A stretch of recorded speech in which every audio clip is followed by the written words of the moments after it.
noite a todos. Sejam bem-vindos ao curso Mediunidade e Espiritualidade, a nossa aula 28. E eu vou abrir agora o Evangelho para a gente fazer uma prece, nos conectar uns aos outros. Saiu no capítulo 16. Não se pode servir a Deus e a Mamon. Uai, é o que nós vamos estudar. Utilidade providencial da riqueza, provas da riqueza e da miséria. Foi o que a gente estudou na aula passada. Se a riqueza houvesse de constituir obstáculo absoluto à salvação dos que possuem, conforme se poderia inferir de certas palavras de Jesus, interpretadas segundo a letra e não segundo o espírito, Deus, que a concede, teria posto nas mãos de alguns um instrumento de perdição, sem apelação nenhuma, ideia que repugna a razão. Sem dúvida, pelos arrastamentos a que dá causa, pelas tentações que gera e pela fascinação que exerce, a riqueza constitui uma prova muito arriscada, mais perigosa do que a miséria. Então, vamos nos conectar com o nosso coração, nos conectar com o nosso divino interior, mentalizar a imagem do nosso Mestre Jesus com as mãos estendidas sobre nós, derramando uma energia de amor, onde nós vamos sentir neste momento uma energia entrando no alto da nossa cabeça, perfazendo todo o nosso corpo, e nos sentindo bem, que essa energia também possa ser estendida a todo o nosso lar e nossos familiares, que aqui estão presentes e também que não estão neste momento em nosso lar.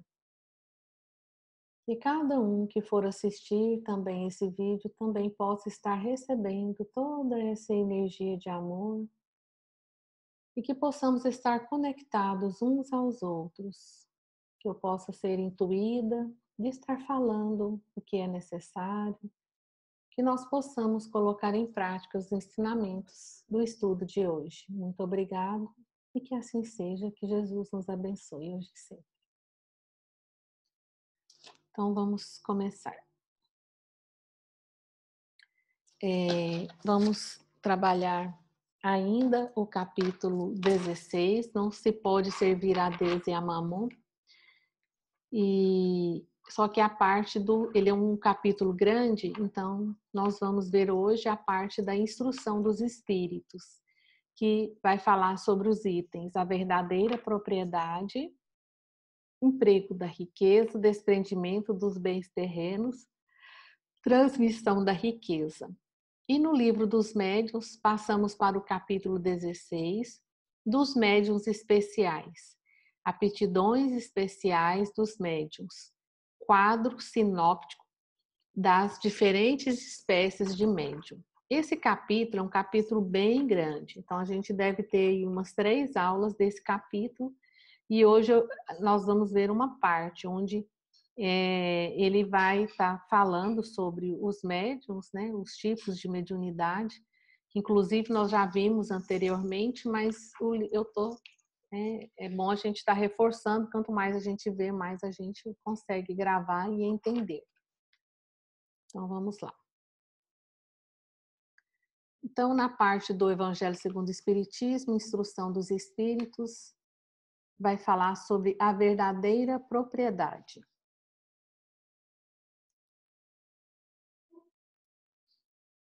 O homem só possui em plena propriedade aquilo que lhe é dado levar deste mundo, do que encontra ao chegar e deixa ao partir, goza ele enquanto permanece. Forçado, porém, que é abandonar tudo isso, não tem das suas riquezas a posse real, mas simplesmente o usufruto. Então, nós nascemos, viemos aqui, chegamos, né, peladinhos, sozinhos, e, no entanto, quando vamos embora, vamos da mesma forma. Então, tudo que a gente adquire aqui nessa encarnação, que é coisas materiais, ficam aqui. Como diz aqui, serve a gente só de usufruto. Que é então o que ele possui? Nada do que é uso do corpo, tudo que é uso da alma, a inteligência, os conhecimentos, as qualidades morais, isso o que ele traz e leva consigo, o que ninguém lhe pode arrebatar, o que lhe será de muito mais utilidade no outro mundo do que neste. Então, o que que nós vamos levar daqui, né? E se você observar, muito das brigas, das mazelas que acontecem nas nossas vidas, se dá a essas brigas por causa de coisas materiais. A ganância ainda é algo muito forte em grande parte da população.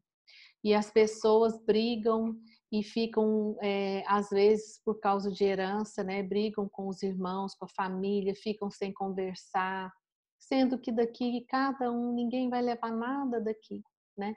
E o que a gente pode levar é isso aqui que nós estamos fazendo, o nosso conhecimento.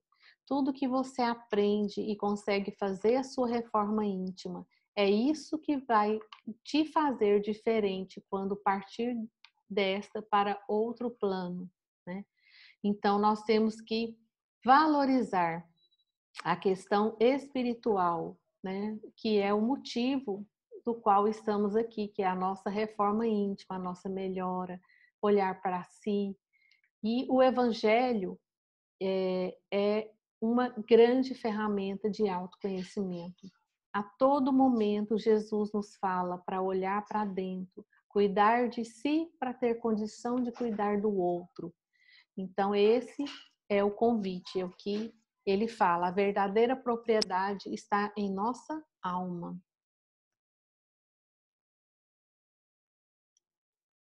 Emprego da riqueza. Não podeis servir a Deus e a Mamon.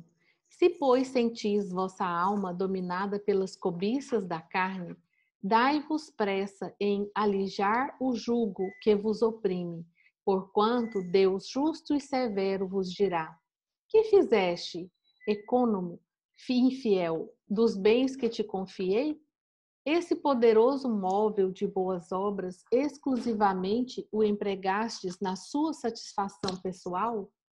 Então, se nós estamos nesta vida e tivemos a oportunidade do emprego, né, de termos uma riqueza, nós temos que sim, agradecer, cuidar dela, para que não só nós possamos usufruir, não usar somente para a nossa satisfação pessoal, mas sim, através dela, ter condições de ajudar outras pessoas. Não deixar que o orgulho te faça sentir melhor porque você tem mais bens materiais. Como já disse aqui mesmo na leitura do Evangelho que nós fizemos aqui antes da prece, que a riqueza é uma grande prova, que é a prova do orgulho, né, e do egoísmo. Então, ele vem para exacerbar a caridade. Se nós temos condições, nós temos que ter um olhar especial para o outro e usar desse benefício, né, que foi concedido a você, para que possa passar para outras pessoas. E aí, continuando, ele ainda diz assim: qual então o melhor emprego que se pode dar à riqueza? Procurai-a nessas palavras: amai-vos uns aos outros. A solução do problema.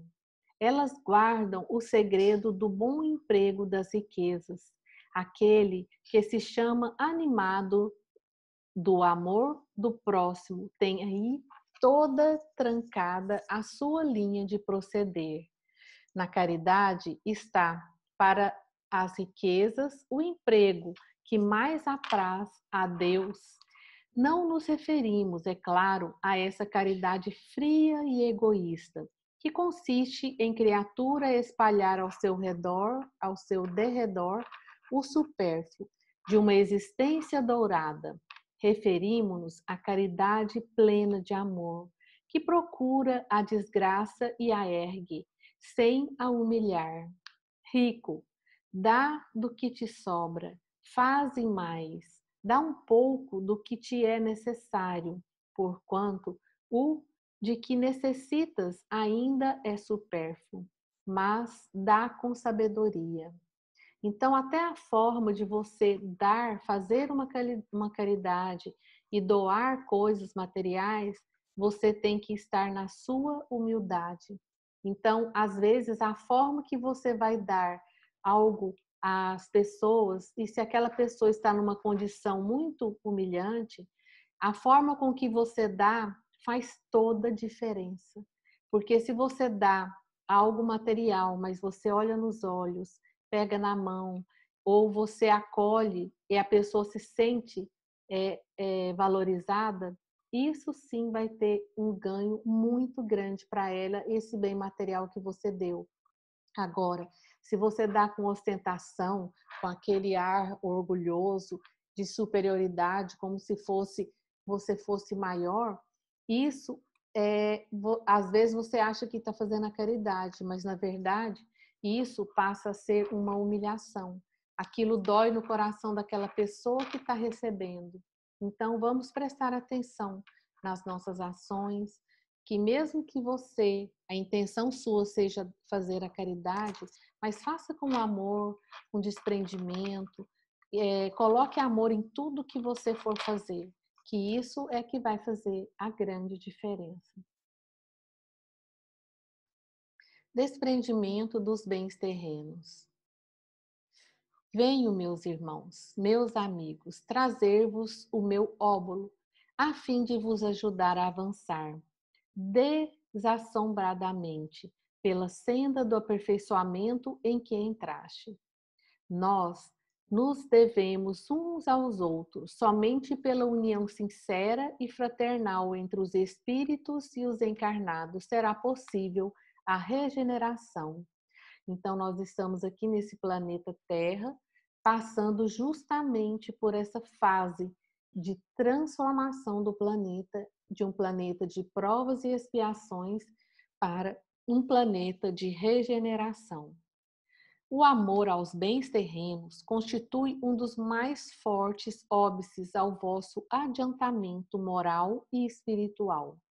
Pelo apego à posse de tais bens, destruís as vossas faculdades de amar, com as aplicardes todas as coisas materiais. Então, quantos casamentos são desfeitos, quantas famílias, né, passam a se odiar por causa de bens terrenos, de heranças que ficam aí, né? Os pais às vezes deixaram de olhar para seus filhos, tiveram uma vida super corrida em busca de ter coisas materiais para quando morrer virar briga e discórdia entre as pessoas. Desprendimento dos bens terrenos. Quer a fortuna vos tenha vindo da vossa família, quer a tenhais ganho com o vosso trabalho. Há uma coisa que não deveis esquecer nunca, é que tudo promana de Deus e tudo retorna a Deus. Nada vos pertence na terra, nem sequer o vosso pobre corpo. A morte vos despoja dele, como de todos os bens materiais. Sois depositários e não proprietários. Não vos iludais. Deus te emprestou, tendes de restituir, e ele empresta sob a condição de que o supérfluo, pelo menos, caiba aos que carecem do necessário. Então, eu achei muito legal isso aqui, ó. Sois depositários e não proprietários, nem do nosso corpo nós somos donos. Tudo é emprestado. Nós estamos aqui a serviço do amor. E é para isso que nós temos que trabalhar no bem. Desprendimento ainda dos bens terrenos. Pois bem, pratique a caridade dentro das suas possibilidades. Esse homem que declara conhecer todo o valor do dinheiro, e maior será o seu merecimento do que daquele que, nascido na abundância, ignora as rudes fadigas do trabalho. Mas também, se esse homem que se recorda dos seus penares, dos seus esforços, for egoísta, impiedoso para com os pobres, bem mais culpado se tornará do que o outro, pois quanto melhor cada um conhece a si mesmo, as dores ocultas da miséria, tanto mais propenso deve sentir-se em aliviá-las nos outros. Então, uma pessoa que veio, né, que veio de uma família pobre, conseguiu se reerguer e conseguir construir uns bens materiais. Esse é que ele está falando, é mais cobrado, porque ele passou na pele. E aí, quando vai ter, vai humilhar as outras pessoas? Não, ele tem que honrar e fazer com humildade a caridade, aliviando as dores daqueles que ainda estão nessa situação. Esbanjar a riqueza não é demonstrar desprendimento dos bens terrenos, é descaso e indiferença. Então tem gente que tem muitas posses e, e fala mal, é como se não quisesse rejeitar, né, essa riqueza. Então, como tudo pertence a Deus, tudo tem um valor enorme para nós. Nós temos é que saber lidar com o que nós temos, seja riqueza ou seja pobreza. E continuando. Aí tendes, meus amigos, o que eu vos queria ensinar acerca do desprendimento dos bens terrenos. Resumirei o que expus dizendo: sabei contentar-vos com pouco. Se sois pobres, não invejeis os ricos, porquanto a riqueza não é necessária à felicidade. Se sois ricos, não esqueçais que os bens de que dispondes apenas vos estão confiados. Transmissão de riqueza. O homem pode perfeitamente transmitir por sua morte aquilo que gozou durante a vida, porque o efeito desse direito está subordinado sempre à vontade de Deus, que pode, quando quiser, impedir que aqueles descendentes gozem do que lhes foi transmitido. Então, se você tem a oportunidade de receber qualquer herança, honra essa herança. Essa herança foi, às vezes, foi fruto de muito suor de trabalho das pessoas que vieram antes de você, sejam os seus pais, ou a pessoa que criou, os seus avós, né? Então, tudo isso é fruto de suor, de muito trabalho. E quando você honra, você respeita e aí você pode receber essa herança com amor e fazer bons frutos, né? Dar bons frutos dessa riqueza. Assim, pelo menos, é o que deveria ser, né? E agora passamos para o próximo livro dos médiuns, capítulo 16, dos médiuns especiais, aptidões especiais dos médiuns. Quadro sinóptico das diferentes espécies de médiuns. E como eu disse, esse capítulo é um capítulo bem grande. Então, nós vamos ver uma parte dele hoje e nas próximas aulas vamos dar continuidade ainda a esse capítulo.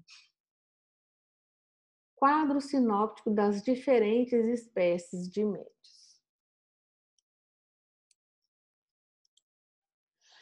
Além das categorias de médiuns que acabamos de enumerar, a mediunidade apresenta uma variedade infinita de matizes que constituem os chamados médiuns especiais, dotados de aptidões particulares ainda não definidas, abstração feita das qualidades e conhecimentos do espírito que se manifesta. Então, quando ele fala que acabamos de enumerar, é que na aula passada nós vimos vários tipos de mediunidade. Então, nós vimos os escreventes e tudo. Então, algumas coisas ele vai repetir aqui, mas aí ele classifica de forma diferente. E é isso que nós vamos estar observando. E lembrando que quando eu estiver falando aqui, eu quero que vocês observem, porque a mediunidade é algo orgânico. Nós temos aqui uma glândula que nos conecta a esse mundo espiritual. Então, isso é orgânico. Alguns têm uma mediunidade mais aflorada, outros menos aflorada. E o que nós vamos observar aqui, nesse capítulo, é que quando você for vendo, existem tantos tipos de médiums que às vezes você vai se ver nesse médium. Então, muitas pessoas falam, eu não vejo, eu não sou médium de jeito nenhum, mas quando vocês observarem aqui, vocês vão perceber que cada um de nós tem um pouquinho e que você vai se encontrar em um tipo dessas mediunidades. Então, vamos lá. Aqui ainda diz assim, a natureza das comunicações guarda sempre a relação com a natureza do espírito e traz o cunho da sua elevação, ou da sua inferioridade, de seu saber, ou de sua ignorância. Há espíritos poetas, músicos, desenhistas, moralistas, sábios e médicos, etc. Falamos dos espíritos de mediana categoria, por isso que, chegando eles a um certo grau, as aptidões se confundem na unidade da perfeição.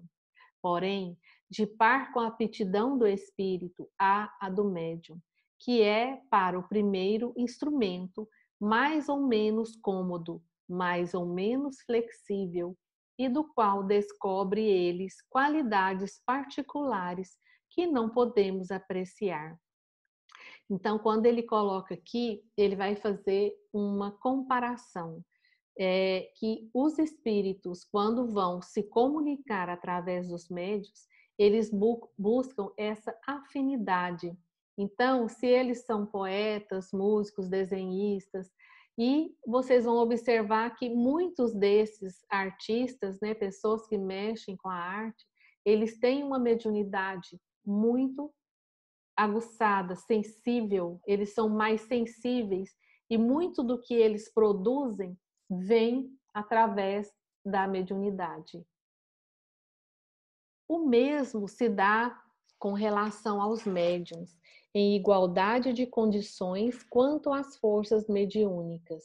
O espírito preferirá ou outro conforme o gênero da comunicação que queira transmitir. Então, para que haja comunicação, o espírito tem que ter afinidade. Daí a importância dos médiuns que vão fazer essa comunicação ter estudos, ter segurança, saber o que estão ali fazendo com responsabilidade. Tudo isso vai definir o tipo de espírito que vai afinizar aquele médium. Então, vai vir espírito brincalhão? Pode ser que sim. Depende da frequência com que vocês vão se conectar com esses, né, irmãos que querem se comunicar. Os espíritos também se comunicam mais ou menos preferentemente por tal ou qual intermediário, de acordo com as suas simpatias.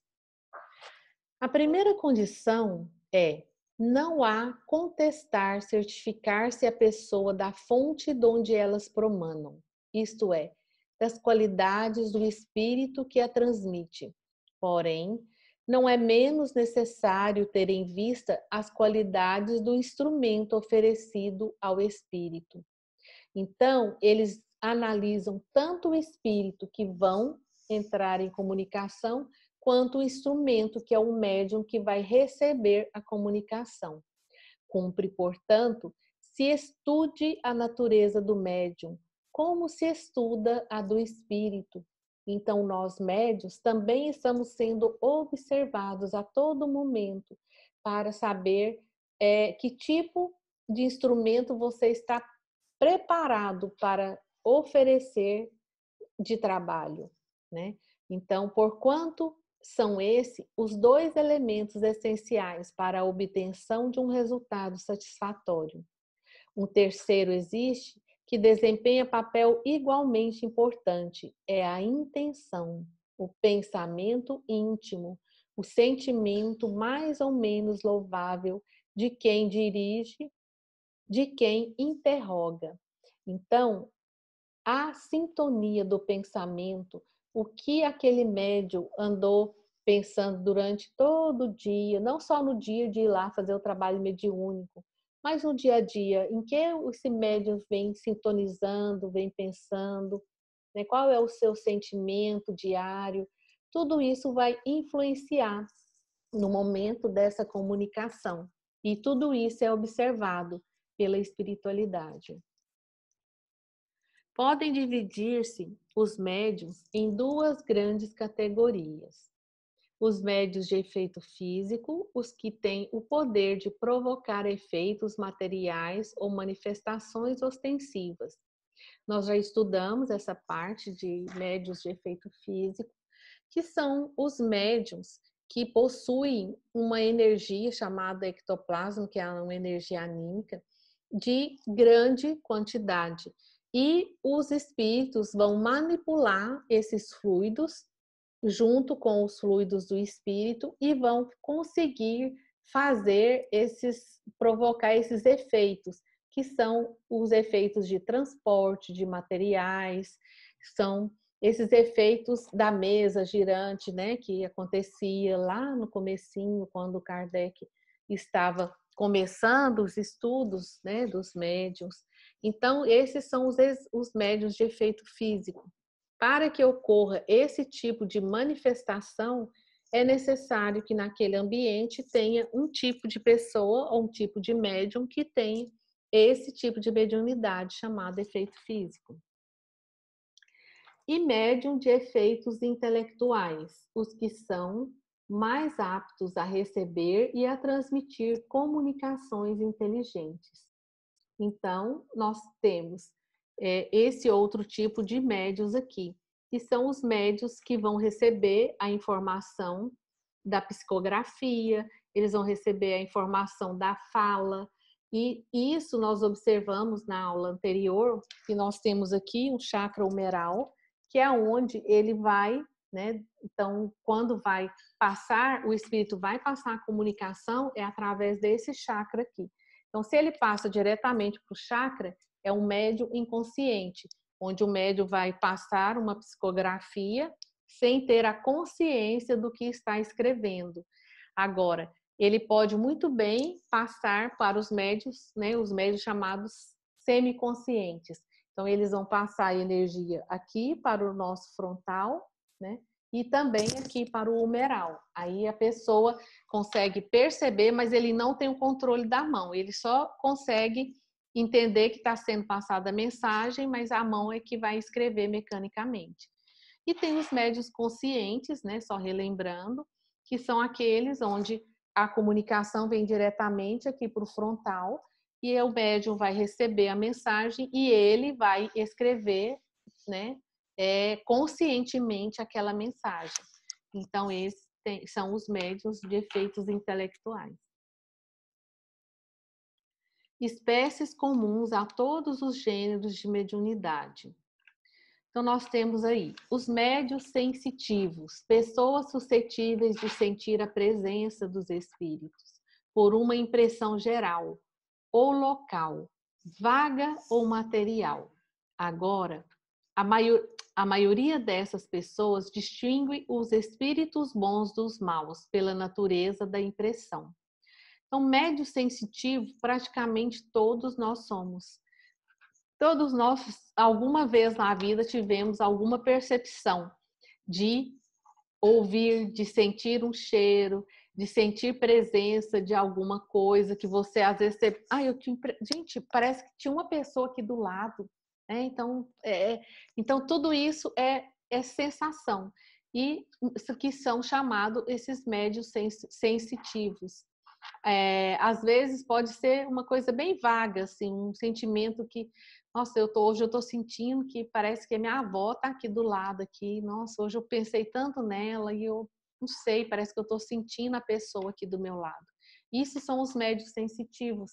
E todos nós, em algum momento da vida, se você observar, nós passamos por isso daí. porque nós temos essa capacidade dentro aqui, né? Nós temos a glândula pineal que nos permite essa sensibilidade e essa comunicação, essa percepção do mundo espiritual. Os médiuns delicados e muito sensitivos devem abster-se das comunicações com espíritos violentos, ou cuja impressão é penosa, por causa da fadiga que daí resulta. Então, quem já é médium que é um médium, né, psicofônico, que vai, entre aspas, incorporar, se ele for muito sensitivo, ele pode, ao deixar, né, ao finalizar aquela comunicação, às vezes ele se sente um pouco desgastado, mas isso não é muito correto, assim, muito normal, porque a pessoa aí ela vai receber um passe, porque existe também aí toda uma proteção, né, da espiritualidade. Mas é possível que ele sinta sim essa fadiga aí. Então, se já sabe que o médium é muito sensitivo, a espiritualidade mesmo às vezes, né, vai utilizar um outro instrumento. Médiuns naturais ou inconscientes. O que produzem espontaneamente os fenômenos sem intervenção da própria vontade, as mais das vezes a sua revelia. Então, os médiuns inconscientes são mais raros de acontecer, grande parte são conscientes ou semiconscientes, como eu expliquei, mas os inconscientes, eles são médiuns que estão, entre aspas, né, à mercê da comunicação. Então, eles não conseguem fazer um filtro. Então, se eles vão incorporar e eles são inconscientes, se for para bater numa mesa, eles têm, né, eles vão fazer. Então, por causa do tipo da mediunidade que ele possui. Agora, mas se ele é um médico que estuda, que tem uma disciplina, que ele tem bons pensamentos, isso vai amenizar. Esse tipo de situação também vai ser menos também, né? Médios facultativos ou voluntários.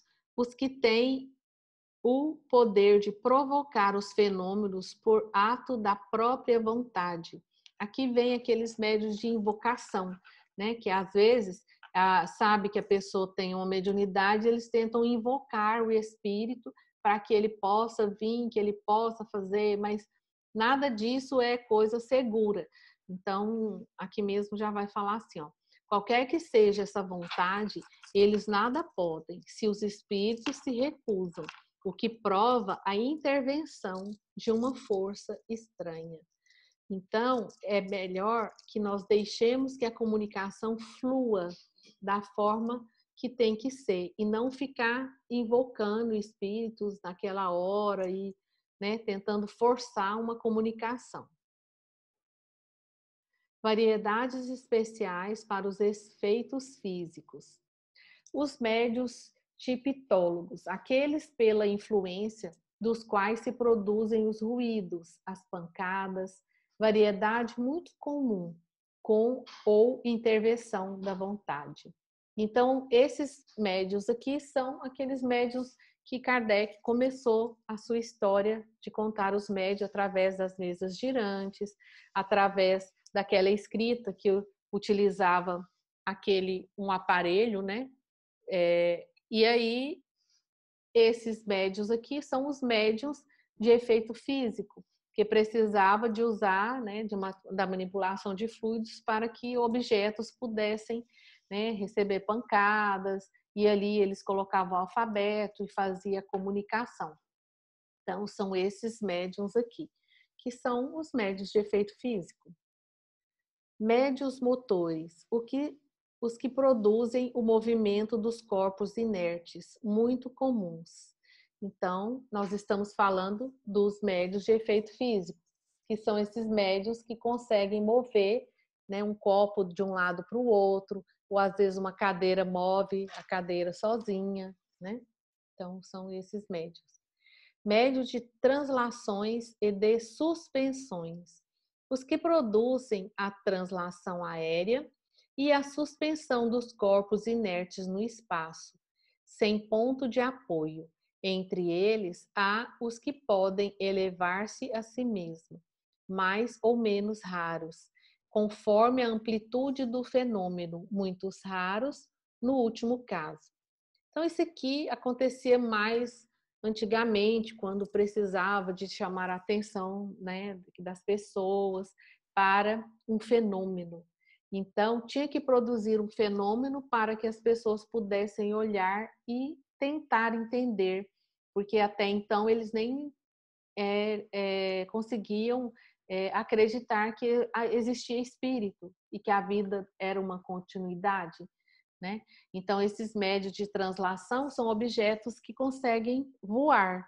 Então, eles faziam esse movimento para chamar a atenção na época. Mas hoje é muito pouco utilizado isso daí.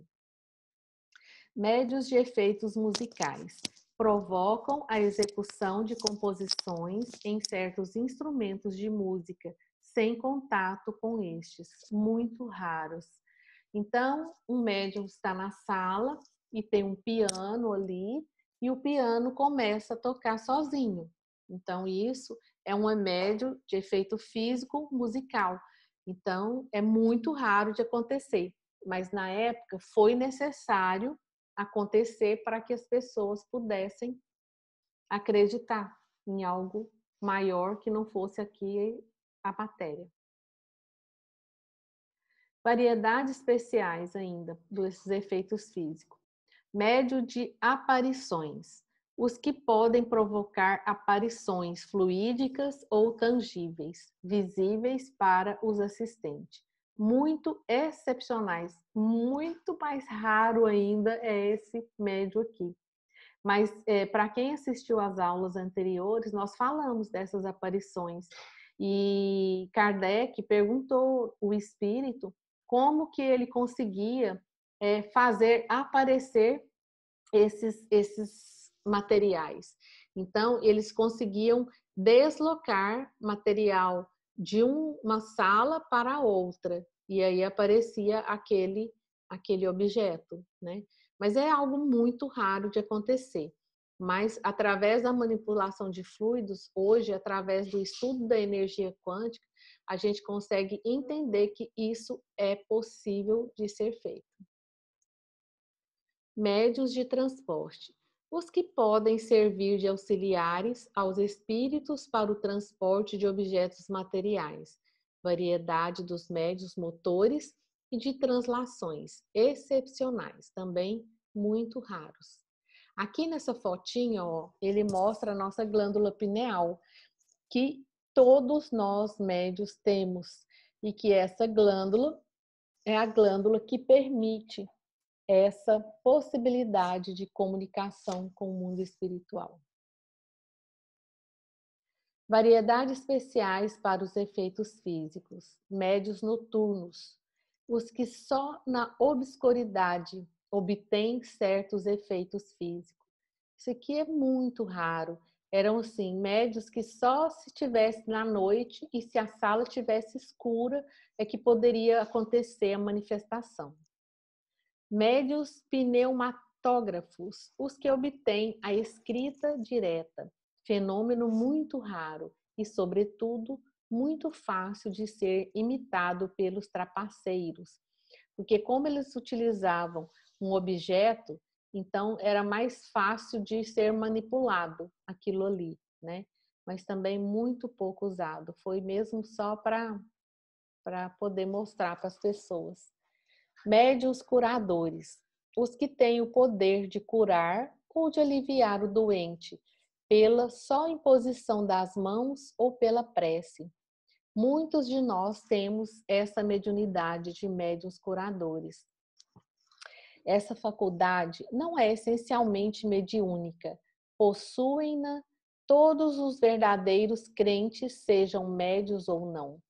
As mais das vezes é apenas uma exaltação do poder magnético, fortalecido, se necessário, pelo concurso de bons espíritos. Então, quem já estudou o livro de passe, até tem um livro de passe do Jacob, né, do Jacob Mello, que ele nos ensina vários tipos de passe, inclusive um passe magnético, que pode ser que não tenha a intervenção dos espíritos, pode ter ou não, mas ele tem um grande poder de cura. Então, com o conhecimento dos chakras e o conhecimento dessas técnicas que Jacob colocou, ele coloca que um passe dispersivo, por exemplo, tem uma ação muito grande de alívio nas doenças do corpo físico. Pessoas que estão com depressão, que quando recebem um passe, primeiro se deve fazer um passe dispersivo, que é aquele passe que você... É como se você primeiro tem que limpar a casa, varrer a casa, ou seja, dispersar o que tem ali, para depois você vir com a concentração de energia. Então, ele conta no livro dele a importância que é esse passe dispersivo. O esplênico, por exemplo, o chakra do esplênico é o chakra das emoções.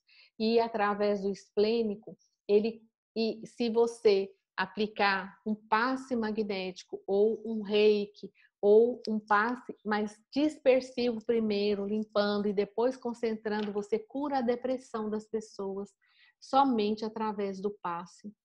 Tamanha é a força desse poder magnético. Se o médium ainda é um médium curador, mais rápido ainda tem a chance de cura dessas pessoas, né? Então, o conhecimento ajuda muito, porque se a pessoa tem esse conhecimento, pensa, a pessoa já chegou ali com depressão e vai receber um passe. Você já sabe que ela está com depressão, mesmo que você não consiga ser um médium vidente e não veja o chakra, você pode ir com certeza lá no chakra você estudando, já sabe que ele é o chakra que é relacionado a isso, você vai lá direto, ó, já dispersa, já concentra e a pessoa vai sair dali com um alívio muito grande já, de imediato. Variedades especiais para os efeitos físicos. Médiuns excitadores, pessoas que têm o poder de, por sua influência, desenvolver nas outras a faculdade de escrever. Isso aqui também é muito raro, são pessoas que, através, né, talvez da vidência, eles consigam perceber e tipo, ajudar com a sua energia com que os médiuns consigam fazer a escrita, por exemplo. Aí, há antes um efeito magnético do que um caso de mediunidade propriamente dita, porquanto nada prova a intervenção de um espírito, com que quer que seja, pertence à categoria dos efeitos físicos. Então, às vezes, o médium está ali para poder fazer uma psicografia, mas ele está, às vezes, desconcentrado ou seus chakras estão ali ainda precisando de uma reenergização. Então, ó, se você dá um passo dispersivo naquela pessoa, concentra e tenta fazer uma liberação de energia, pode ser algo magnético, talvez nem tenha a intervenção dos espíritos, é isso que ele está dizendo. Mas isso vai facilitar com que a pessoa, a partir de receber esse passe, ele consiga aí se influir a sua escrita. E o Chico, nosso querido Chico Xavier, nos diz assim, finalizando essa parte aqui. Os fenômenos medianímicos existiram em todos os tempos e em todos os distritos da atividade humana. Continuam a existir a doutrina espírita. É o cristianismo redivivo, esclarecendo mediunidade e médiuns para que as ocorrências mediúnicas edifiquem elevação e proveito em auxílio da humanidade. Chico Xavier. E, para finalizar, eu vou falar um texto aqui de uma autora que eu gosto, que vai falar sobre tenha coragem, mergulhe e descubra mais sobre si mesmo. Porque o que nós estamos fazendo aqui? Buscando nos autoconhecer. A partir do momento que nós lemos esses evangelhos, que nós entendemos os tipos de mediunidade, nós nos reencontramos, nós conseguimos perceber quem somos, o que sentimos, e isso é autoconhecimento, né? Então, O texto da Fabiana Pina de Sá diz assim: quando nos conhecemos, nos conectamos com a nossa essência mais profunda, nossa verdadeira sabedoria, aquele que habita nosso ser desde o início de sua criação. Entramos em contato com os nossos medos, nossos dragões, nossas sombras, aquelas partes que renegamos há muito tempo e que, por estarem dissociadas, não acessamos sua força. Adentramos em lugares sombrios que antes eram negados e escondidos. Aprendemos a reconhecer que somos luz e sombra e a nos aceitar integralmente. Descobrimos nossos verdadeiros potenciais e aprendemos a utilizá-los com sabedoria e mestria. Conhecemos nosso poder de cura e os caminhos da autocura. Acessamos nosso poder pessoal e nossa intuição, e assim vamos caminhando em direção ao verdadeiro propósito da nossa essência. Existe um mar a ser explorado dentro de nós. Precisamos ter coragem de fazer esse mergulho interno, um processo de cura e resgate pessoal. Não haverá mudanças na vida sem que se faça esse processo interno. Assim como é dentro, é fora. Cada descoberta, cada mudança, cura e resgate interno trarão mudanças na vida. Tenha coragem, mergulhe, descubra mais sobre si. Chore, sinta as emoções reprimidas, limpe. Caminhe mais leve. Descubra a força de sua verdadeira essência. Ela é o seu verdadeiro eu. E quando nós temos essa oportunidade de fazer essa viagem, esse mergulho ao nosso interior, nós conectamos criatura-criador. E quando nós conectamos criatura-criador, você simplesmente acredita e entrega, e você confia. E quando você confia, você não precisa mais ficar ansioso, apegado a resultados. Você consegue liberar isso do seu coração e a vida fica mais leve. Então, fica um convite a sempre estarmos observando, nos observando, olhar para dentro. Isso é o motivo pelo qual estamos aqui nesse planeta. E essa oportunidade agora do Covid, de estarmos aí fazendo todas essas mudanças, principalmente mudanças internas. Aproveitemos então essa oportunidade e vamos olhar para nós. E o que está doendo, vamos cuidar dessa dor, vamos buscar ajuda, né? Então, fica aí a nossa dica de hoje. E eu finalizo o estudo da noite. Muito obrigada de coração por estarem aqui e por estarem participando. E aí, pessoal, boa noite. Tudo bem? Como que vocês estão? Alguém quer compartilhar algum item que nós estudamos aqui? Boa noite. Duane, a minha dúvida, assim, é sobre, por exemplo, a glândula pineal, às vezes pode estar relacionada à mediunidade, por exemplo, enxaqueca, algum mal-estar, assim, físico. Porque eu conheço muita gente que eu sofro de enxaqueca, né? E conheço muita gente também, e muita gente chega e fala, isso é mediunidade. Olha se a enxaqueca causa, se não é, né?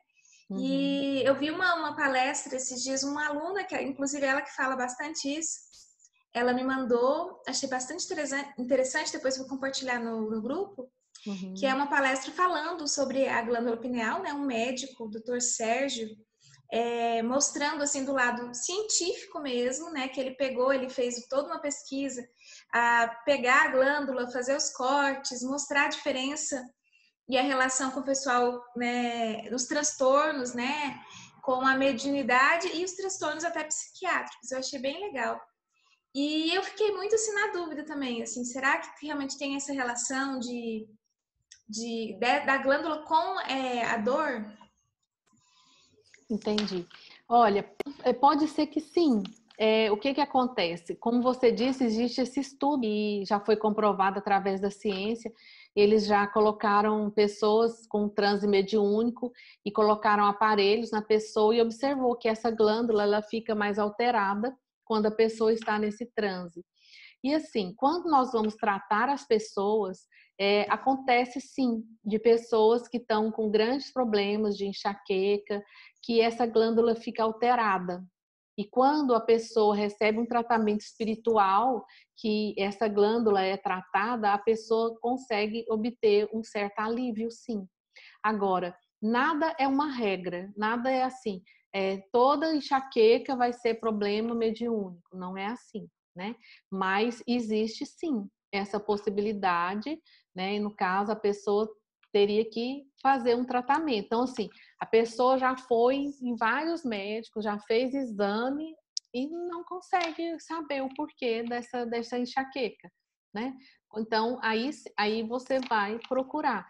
E aí, quando a gente vai fazer esse tratamento das pessoas, nós conseguimos ter essas percepções. E geralmente, quando acontece, né, dessa enxaqueca e está relacionada talvez não a mediunidade da pessoa, mas assim, às vezes, lembra que nós falamos nas aulas sobre formas pensamentos? Essas formas pensamentos, elas geram energia para nós, positivas ou negativas. E quando você alimenta muito uma forma de pensamento, ela vira uma crença. E essa crença passa a ser verdade para você de forma talvez inconsciente. Então, se você tem uma crença, por exemplo, que você não consegue tomar remédio, pode tomar remédio nenhum e sua dor de cabeça não vai sarar. Essa crença é tão forte, as suas células passam a acreditar como se aquilo fosse verdade. E aí nada que você tomar vai ser. Então, quando a gente faz um tratamento espiritual, a gente consegue perceber essas formas de pensamentos, consegue limpar essas formas. Então, às vezes, só uma limpeza na áurea da pessoa que é feita, ela já consegue sentir um alívio. Agora, enxaqueca às vezes é algo que repete muito, às vezes pode ser algo também de karma que a pessoa vem, né, para poder passar um tempo, para poder aprender. Eu acredito assim que toda dor que você tem que olhar para essa dor e perguntar para ela. Então, através da meditação, é muito possível você entrar em contato com essa dor e perguntar: o que você quer me dizer? O que eu posso aprender com você? E quando você está conectada com seu coração e que você consegue fazer uma meditação, geralmente a gente consegue perceber e ter essas respostas assim, vem e às vezes é algo tão simples que você precisa de olhar e de tratar dentro de você para que aquele alívio daquela dor possa ir embora, entendeu? Mas é possível sim. E você tem essa enxaqueca? Sim, é igual você tá falando, as causas, né? Pode ser de diversas causas. Eu identifico, por exemplo, a questão alimentar, né? Então, chocolate, nem pensar, leite também me faz mal. Mas eu sinto uma dor diferente, assim, por exemplo, eu trabalho muito com pessoas, contato direto, né? Eu sou fisioterapeuta. E Uhum. aí, às vezes, a massagem. Já cheguei até a estudar um pouquinho sobre empatas, porque aconteceu algumas vezes de sentir a dor física da pessoa, ficar meio Uhum. como sentir mesmo no meu físico a sensação que a pessoa estava tendo. E às vezes essa dor que eu fico meio confusa, eu não identifico, por exemplo, alimentação, que eu tento ficar bem regradinha, e eu fico muito aérea, muito. A cabeça, assim, eu brinco que eu já sou meio lesadinha, eu fico muito mais. E tenho mais tontura, Uhum. identifico assim, não é só a dor que me incomoda, né? Eu já tive dor por conta de DTM, eu conheço assim, dor cefaleia tensional. Uhum. É uma dor assim, o que me incomoda na enxaqueca é a náusea, que às vezes incomoda bastante, e essa tontura, parece que eu perco um pouco do senso de localização, que às vezes também sinto na meditação, porque aí a meditação eu prefiro fazer guiada, com calma, porque eu tenho a sensação que eu vou sair. E assim, tentando aterrar, porque não sei, né, até quando a gente pode e ter um amparo, né, tentar não fazer nada sozinho, assim, né? E é meio que assim, né? Aí tem hora que eu realmente penso se... E perdura, né? Tem vezes que eu tenho essa sensação e ela melhora. Ontem eu tive, inclusive, participando do culto do Evangelho no Lar, eu senti a melhora, assim, foi bem bacana. E quando você falou do autoconhecimento, né? Parece que durante a oração ali eu sentia, que eu sinto muito queimar o chakra frontal. E aí era como se eu sentia alguma coisa assim entrando, e aí melhorou muito a dor de cabeça. Mas às vezes a dor ela perdura por alguns dias e é muito incômodo, né? Entendi. E aí não identifico direito. Mas começa a meditar e olhar direitinho aí, que às vezes vai vir para você, né? Mas se de tudo não melhorar, você fala comigo, se precisar, eu participo do grupo mediúnico, posso colocar o seu nome na vibração lá, a gente pode estar olhando também para você, tá? Ótimo, obrigada. Vocês por participarem aqui. E amanhã eu coloco a aula passada que eu esqueci de editar de novo, tá? A correria tá um pouco grande, mas aí eu vou ver se eu consigo até amanhã colocar a de ontem e a de hoje, tá? Então, um beijinho no coração de vocês, viu? Tchau. Muito obrigada por vocês estarem aqui. Fiquem bem, bom final de semana. Obrigada, igualmente. Tá. Com Deus. Amém.